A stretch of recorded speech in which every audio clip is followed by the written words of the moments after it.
कैसे हम कोरोना की जांच करते हैं। आरटीपीसीआर में जो साइकिल थ्रेशोल्ड वैल्यू है, सीटी वैल्यू है, इसका क्या महत्व होता है और कैसे हम सीटी वैल्यू से कोरोना के खतरे को जान सकते हैं। पल्स ऑक्सीमीटर से हम कैसे घर बैठे फर्स्ट एड ले सकते हैं, क्योंकि हॉस्पिटलों में इतनी जो है भीड़ है कि वहां पे बेड मिलना मुश्किल है। इसलिए घर बैठे हम घरेलू उपचार से और घर बैठे कैसे कोरोना से फाइट कर सकते हैं, क्योंकि जो तीसरी वेव है ओमिक्रॉन जो चल रहा है, इसका ट्रांसमिशन बहुत तगड़ा है। मींस ये एक व्यक्ति से कम 8 से 9 व्यक्ति को इफेक्ट कर रहा है। ठीक है, इसलिए हमें क्या करना है कि घर बैठे कैसे हम इसका जो है इलाज कर सकते हैं, कैसे हम जो है कौन से ऐसे उपाय हैं जिससे हम इससे लड़ सकते हैं। ठीक है, तो आइए सबसे पहले बात करते हैं कि कोरोना वायरस होता है क्या है। देखो, कोरोना वायरस एक आरएनए वायरस है। इसके अंदर जो मटेरियल होता है, कोरोना के अंदर जो मटेरियल होता है वो आरएनए होता है। आरएनए क्या है? एक सिंगल हेलिकल्स का होता है, सिंगल स्टैंडर्ड हेलिकल्स का होता है। सिंगल स्टैंडर्ड मींस इसमें जैसे रस्सी होती है सिंगल, उसी तरह जो है इसके अंदर भी जो मटेरियल होता है, जीनोम होता है, जीन्स होता है, वो सिंगल हेलिकल्स का होता है। जबकि हमारी बॉडी के अंदर डीएनए प्रेजेंट है, डीएनए पाया जाता है, ये डबल हेलिकल्स का होता है। तो जब डीएनए को तोड़ते हैं या टूटता है जब डीएनए, तो डीएनए टूट करके किस में कन्वर्ट होता है? आरएनए में। तो इसके डबल हेलिकल्स जब टूटकर सिंगल हेलिकल्स में कन्वर्ट होता है तो वो प्रक्रिया कहलाती है ट्रांसक्रिप्शन। और क्योंकि ऑलरेडी जो कोरोना वायरस है वो क्या है? आरएनए वायरस है, सिंगल हेलिकल्स है, इसलिए हमें कोरोना को जोड़ना है। तो जोड़ने की प्रक्रिया कहलाती है रिवर्स ट्रांसक्रिप्शन। मींस आरएनए को जब जोड़ा जाता है, डीएनए में कन्वर्ट किया जाता है, तो उसको बोलते हैं रिवर्स ट्रांसक्रिप्शन। तो यही आरटी का मतलब होता है रिवर्स ट्रांसक्रिप्शन और polymerase chain reactions. Means RNA की चेन जो है हमें बनानी है, चेन बना करके हमें क्या करना है? उसको डीएनए में कन्वर्ट करना है। और यही जो डीएनए होता है, इसको लैब में जाके टेस्ट करके हम कोरोना वायरस को डिटेक्ट करते हैं, या कोरोना जो वायरस है उसको पहचानते हैं कि इसके अंदर कोरोना है। ठीक, तो जो हम बोल रहे हैं भी आरएनए से हमने डीएनए में कन्वर्ट किया। ठीक, अब इसमें जो वैल्यू आती है, एक वैल्यू होती है साइकिल थ्रेशोल्ड वैल्यू, सीटी वैल्यू बोलते हैं उसे, cycle threshold value. Cycle threshold value क्या होती है? देखिए, वह वैल्यू जिस वैल्यू पे कोरोना जो है दिख जाता है। मींस आरएनए के हम कितने साइकिल बनाएं कि जो है कोरोना दिख जाए, वही वैल्यू कहलाती है साइकिल थ्रेशोल्ड वैल्यू। तो आइए समझते हैं उदाहरण के लिए। देखिए, जब हम सैंपल लेते हैं, सैंपल उसका सलाइवा लेते हैं किसी भी व्यक्ति का, तो नाक से सैंपल लिया जाता है और मुंह से सैंपल लिया जाता है उस पेशेंट का। सैंपल लेने के बाद वो जो सैंपल है, क्योंकि वो कोरोना वायरस का व्यक्ति है, तो आरएनए जो है उसमें होगा, उसको कन्वर्ट किया जाएगा डीएनए में।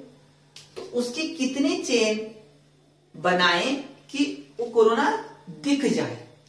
ठीक है, तो यदि माना सीटी वैल्यू 2 चेन में ही जो है, 2 चेन में ही वो दिख गया, एग्जाम्पल के 2 चेन में ही जो है कोरोना दिख गया, तो उस व्यक्ति का जो सीटी वैल्यू है वो 2 होगी।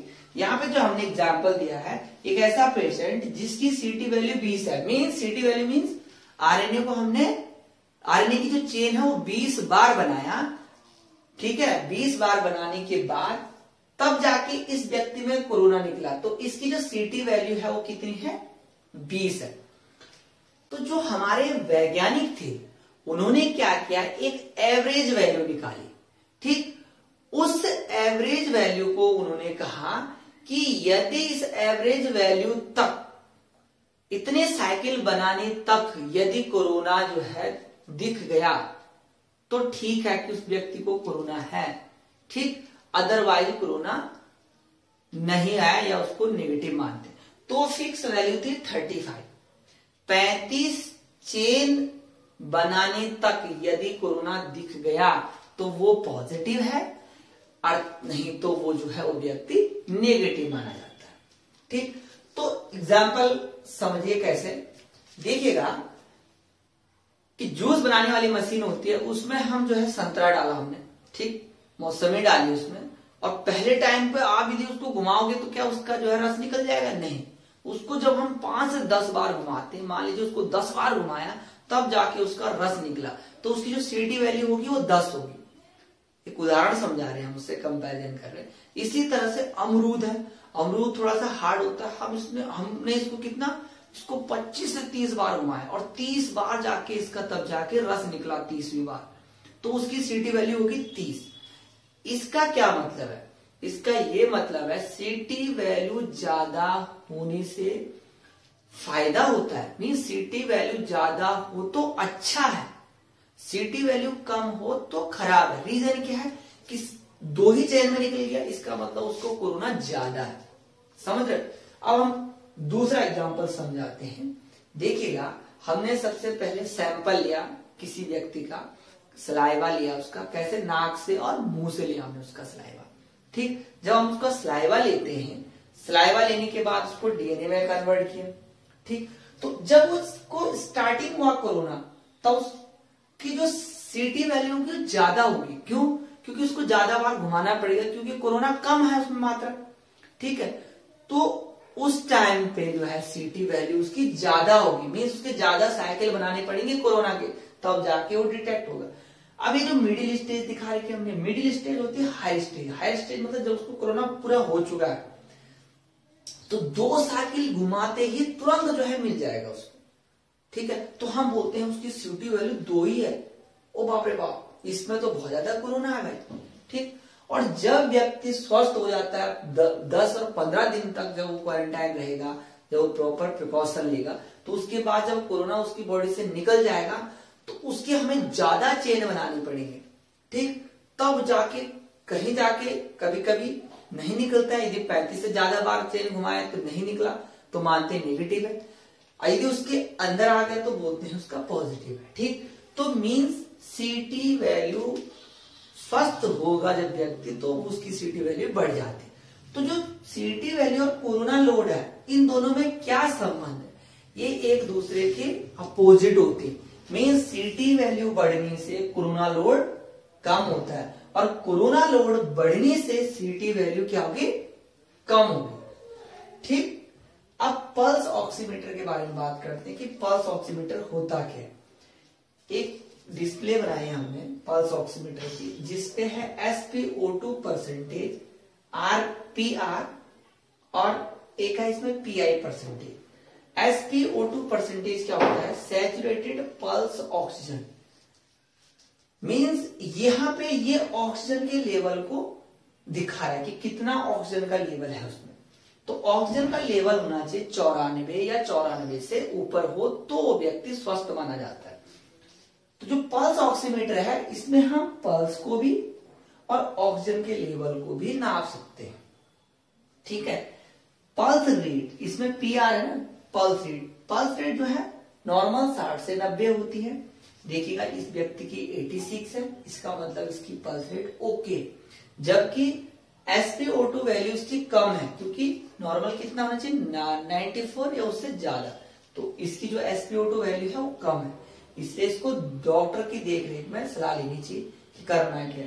इसी तरह से इसमें एक वैल्यू है PI परसेंटेज, इसकी नॉर्मल वैल्यू होती है 2 से 20। ठीक, तो ये PI होता है परफ्यूजन इंडेक्स। अब परफ्यूजन इंडेक्स क्या होता है? परफ्यूजन इंडेक्स ऑक्सीजन की वो मात्रा जो क्या हो रही है अंतिम छोर तक, जो है जहां पे हम ऑक्सीजन के लेवल को चेक करते हैं, अंतिम छोर तक, वो कहलाती है परफ्यूजन इंडेक्स। ठीक, अब परफ्यूजन इंडेक्स कितनी मात्रा है, लास्ट नस तक कितनी ब्लड जा रहा है, कितनी ऑक्सीजन की मात्रा, वो चेक करते हैं।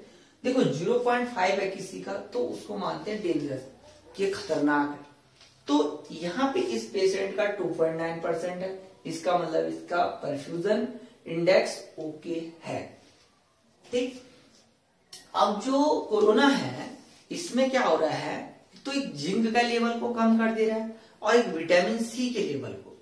तो हमें क्या करना है कि विटामिन सी के लेवल को बनाए रखने के लिए हमें आंवले का प्रयोग करना पड़ेगा, या इसके अतिरिक्त जितनी हरी सब्जियां आती हैं उसका प्रॉपर प्रयोग करना पड़ेगा। ठीक है, आंवला होता है, आंवले में विटामिन सी की प्रचुर मात्रा होती है, क्योंकि जो विटामिन सी होता है ये क्या है, एक वाटर सॉल्युबल विटामिन है, मीन्स ये जो है बॉडी के अंदर स्टोर नहीं रहता, इसलिए हमें इसको डेली लेना पड़ता है।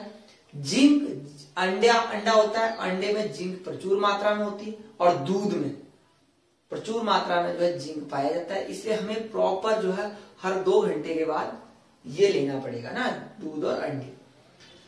जो डायबिटीज वाला पेशेंट होता है उसमें क्या होता है, इंसुलिन का लेवल ऑलरेडी कम रहता है और इंसुलिन में जो है जो धातु रहती है वो रहती है जिंक। तो जब इंसुलिन का लेवल ही कम रहेगा तो जिंक भी उसमें जो है कम रहेगा, इसलिए जो है कोरोना का जो कोरोना जिस व्यक्ति को जो है डायबिटीज हो रखी होती है और उसको कोरोना हो गया तो उस व्यक्ति के लिए डेंजरस माना जाता है कोरोना। इसलिए जो है इन पेशेंटों की जो हालत ज्यादा खराब हो जाती है, क्योंकि ऑलरेडी जिंक का लेवल कम है और वो ऑलरेडी और जिंक के लेवल को कम करता है। तो इसलिए जो है हमें घर बैठे प्रॉपर जो हमने बताया विटामिन सी का सी लेना है। जिंक में यदि आप टैबलेट लेते हो तो मल्टीविटामिन की टैबलेट लीजिए। ठीक है, इसके अतिरिक्त घर बैठे हम जो है गरारे कर सकते हैं, भाप ले सकते हैं, गुनगुना पानी जो है यूज कर सकते हैं। ठीक, और हैंड सैनिटाइजेशन तो करना ही है और मास्क जो है प्रॉपर लगाना है। तो यही जो है कोरोना से हम जो है फाइट कर सकते हैं।